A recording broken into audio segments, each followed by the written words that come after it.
Thank you for being you and everything that you do. Yeah.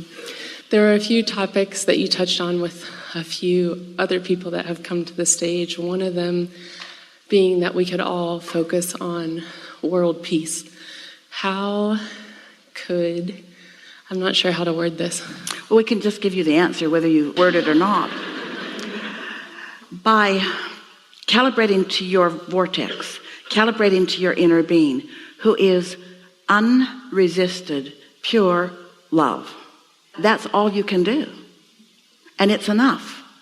Because when you do that, then the conflicts that have been plaguing you fade into the background, so then you're less reactive. In other words, what causes war is reaction.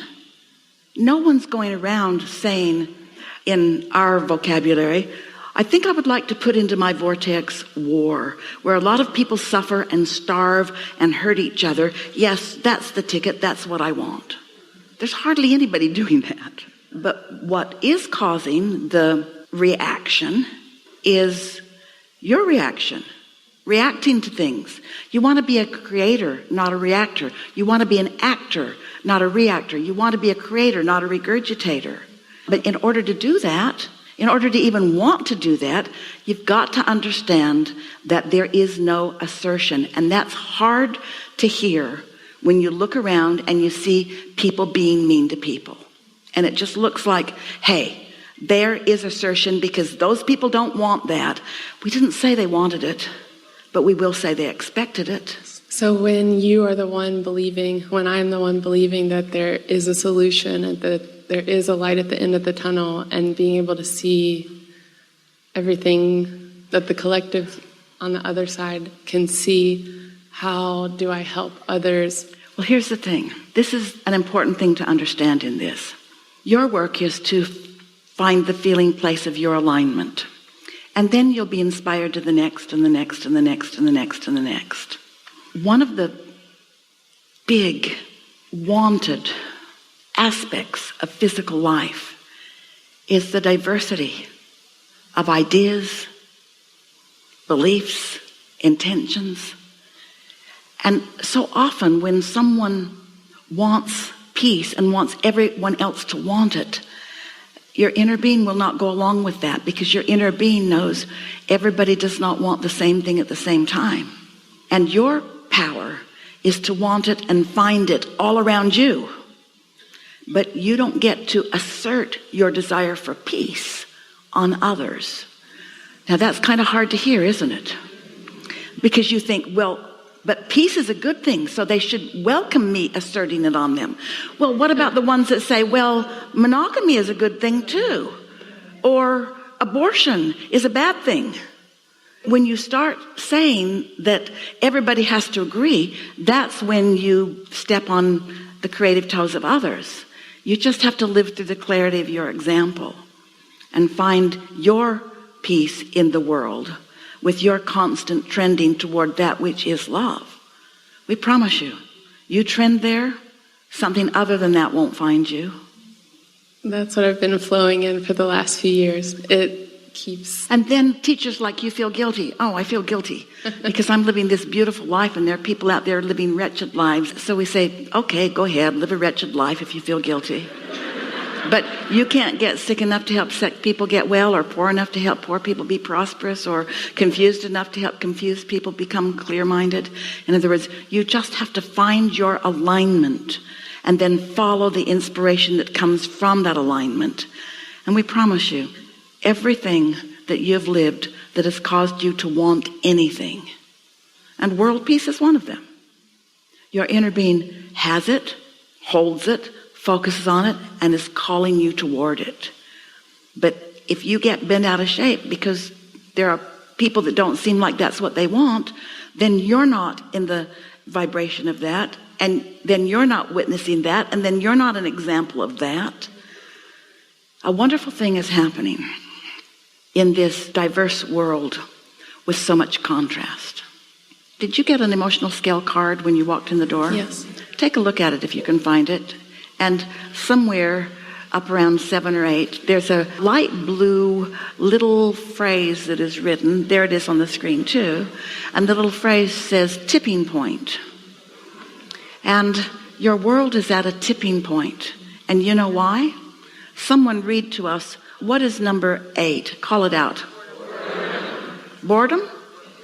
Ah, what a great thing. Just really bored of all of it. Aren't you tired of it? Aren't you tired of hearing about it? Aren't you tired of wondering if it's true or wondering if it's not true or wondering? Aren't you kind of bored with that? And then what's just above that? So right there between boredom and contentment is a tipping point that your planet is in the process of making, where more people, just for their sheer sake of being sick and tired of being sick and tired, are tipping toward a feeling of, I just don't want to think about that. I just don't want to think about that. Have your thoughts been helping? Have your thoughts been helping? Have anybody's thoughts been helping about any of it? Or are you just getting more mad at each other? Of course, we're throwing you all in one basket, and we're talking about the dominance that is going on here. This is tipping point.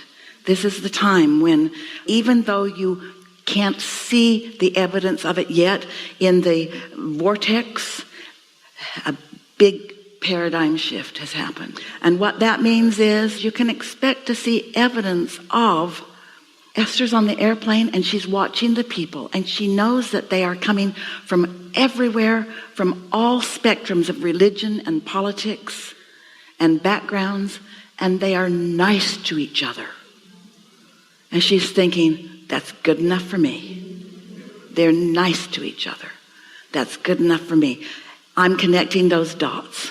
I want that. I find the feeling place of that. And everywhere I go, I see that. So knowing that everyone in this room comes from those different backgrounds and those different places. There's rascals all over in this room. Everyone in this room or in any room. Anywhere in the world. Yeah. And knowing that in the morning is our best place to get on the highest flying disc and get in the vortex. And if we all put that thought of world peace and then... Don't assign it to them. Not assign. Don't assign it to anyone else, because that's where it gets wonky. That's like carrying your list around. I need you to want world peace in order for me to be happy. And then they want to explain to you why that's not possible for them right now. They get your notion, but you just have to find it for yourself. You're the creator of your experience. And the law of attraction will back you up with precision about what it is you're offering. And here's the big piece for you. This is what you're reaching for. When you are in alignment, when you've calibrated to your own inner being, and you're there steadily enough, consistently enough that you are relaxed in life again and at ease and finding so much more joyous around you than things to worry about. You're steady there. You've calibrated there. Then, in your consistent alignment with your inner being who is always right there, you engage for your personal focus the energy that creates world. And your power of influence is unspeakable. But you got to go about it that way, not the other way. Did you hear the difference? Hook up to it and then, hook up to it and then. And why should you hook up to it? To accomplish world peace? No, that's not your business. Why should you hook up to it? Because you're supposed to feel good. You're supposed to feel love. Because you are a lover, and when you're not loving, you're not who you are. Yeah? Yes. Really good time for a segment of refreshment.